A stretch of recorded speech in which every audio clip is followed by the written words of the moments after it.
the room first before we switch to online. I will get started with the first question. Sam, just talk us through your emotions right now after your final singles match of your career.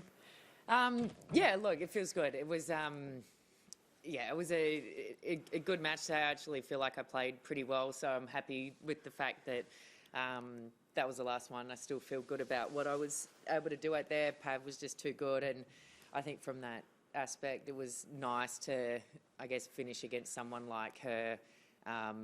We've played many, many times. We've known each other for a long time, played with each other. So to kind of finish with someone that you know and really respect as a person and a player, that was kind of, I guess, a perfect ending. So, yeah, very happy. Okay, we'll take questions in the room. Who'd like to go first? Darren? What does retirement look like, Sam? Well, I'm still playing doubles, so I'm not completely retired, but it kind of feels weird now. I'm like, oh, okay, what do I do now?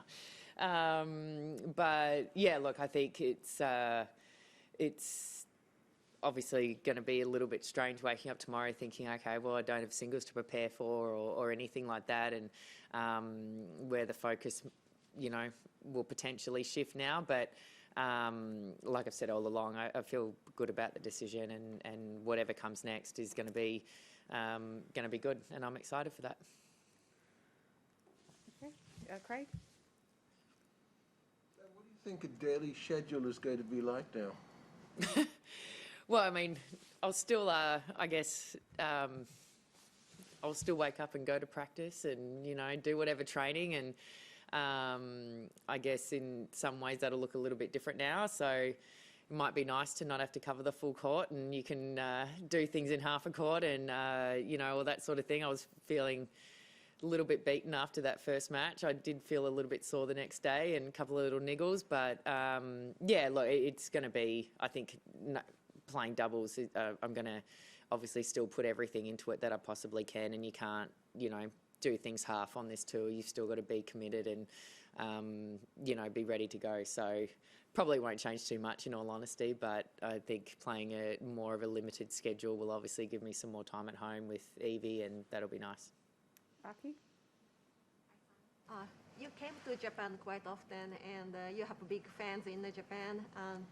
I still remember that when after you won the U.S. Open, you talked about the night which you spent stationed in Fukuoka. Oh, yes. So, can you share some story of your experience, memory in Japan? Oh yeah, I mean, I've got many memories playing in Japan. One of my first, it probably was my first trip without a coach or anyone. I travelled with another friend of mine, and we played 10,000s. We played 4 10,000s over there, and there ended up being 4 or 5 of us from Australia kind of travelling as a group. And it was in 9/11 happened, actually, the third tournament, and we were all scared that we weren't going to be able to get home or anything like that. But right from the first time I travelled there, I loved it. I had a great time.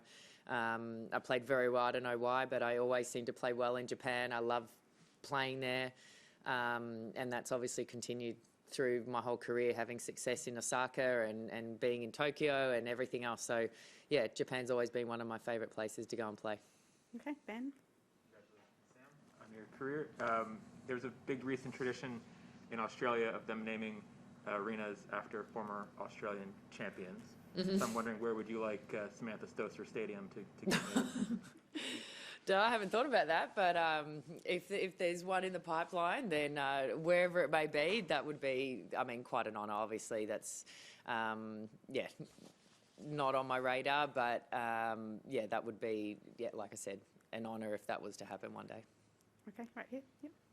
Yep. Todd Woodbridge said yesterday that your career had been underappreciated by Australian tennis fans. I'm wondering if you agree with that, and just, looking back at some of the, disappointments I think you've spoken about before at the Australian Open and the criticism that's come with that, how do you now look back on that now that your Australian Open singles career is finished?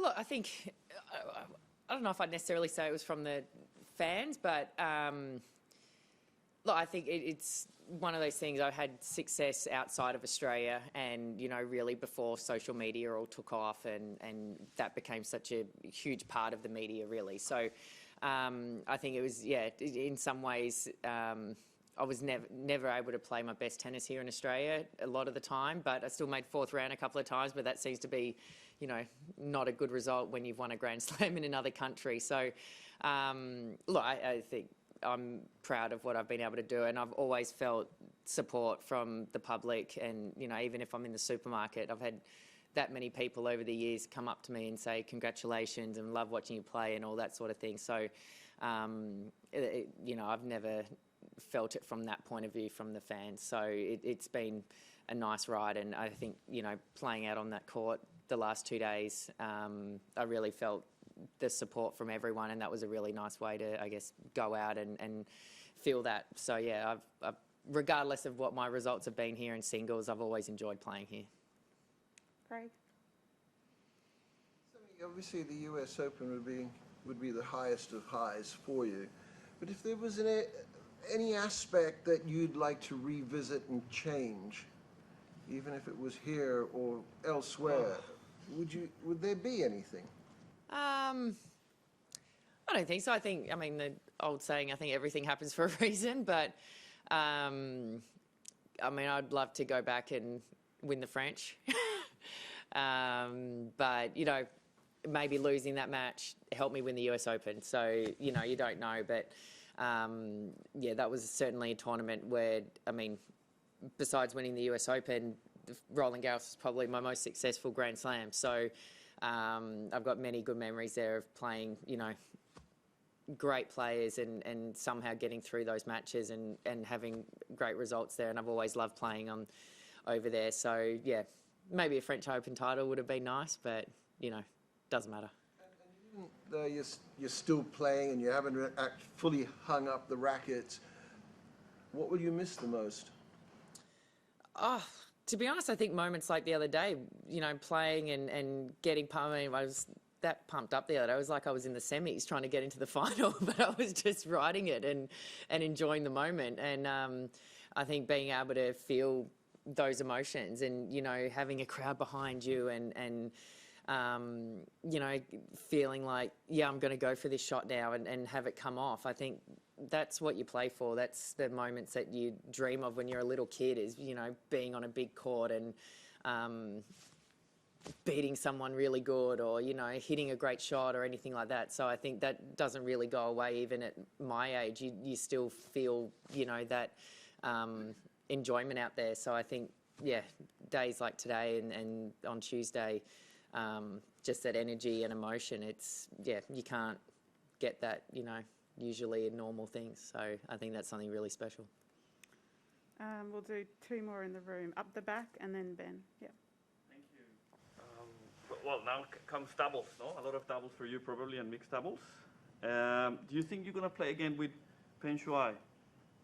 I've actually never played with Peng Shuai, but I'm playing here with Zhang Shui now. So, yeah, we've been able to get back together again last year at the end, and, yeah, we're going to continue playing throughout this year. Okay, Ben.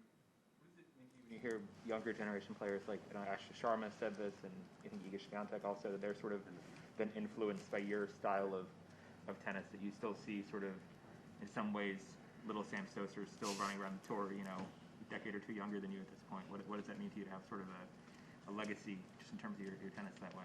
I mean, that's an incredible thing to hear from one of your, you know, obviously we're friends and you know, compatriots, but we're also competitors out here, and to hear that, you know, from Astra or anyone else, it kind of gives you goosebumps a little bit. I thought that about Steffi Graf and Monica Seles when I was growing up, and, you know, they're incredible. So if someone's ever, you know, looked up to the way I've played or anything that I've done, then I think that's, you know, the ultimate kind of accolade, really. So, yeah, I think that's incredible for someone to say.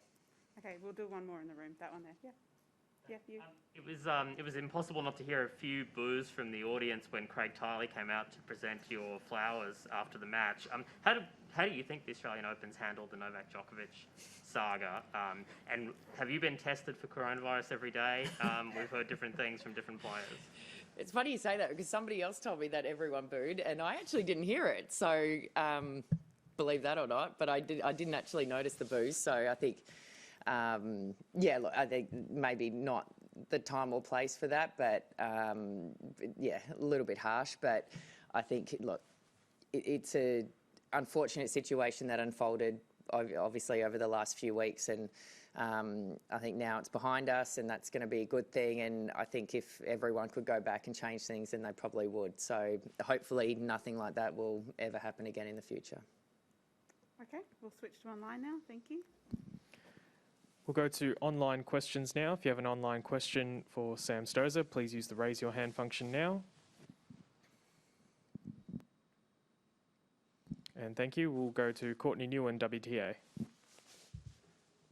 Hey Sam, congratulations Thank you. on the end. But you mentioned before the French Open, and it just begged the question then, what is the top line result, not tournament wise, but like match wise? Like if you could put Sam Stosur tennis on a DVD and give it, put it in a time capsule, what's the best match you played, the result that meant the most to you? Oh, that's hard to narrow down to one, especially when we've, taking US Opens out of it. But I don't know, maybe beating Henin in Roland Garros that 2010 in the fourth round. She'd obviously won quite a few French Opens. She was, obviously still a champion of the sport, and to beat her after losing the first set, that's probably one of the, most proud moments I've had actually in, talking about a single match. But I could sit here for a while and name a few other good moments, but yeah, I think that's definitely right up there.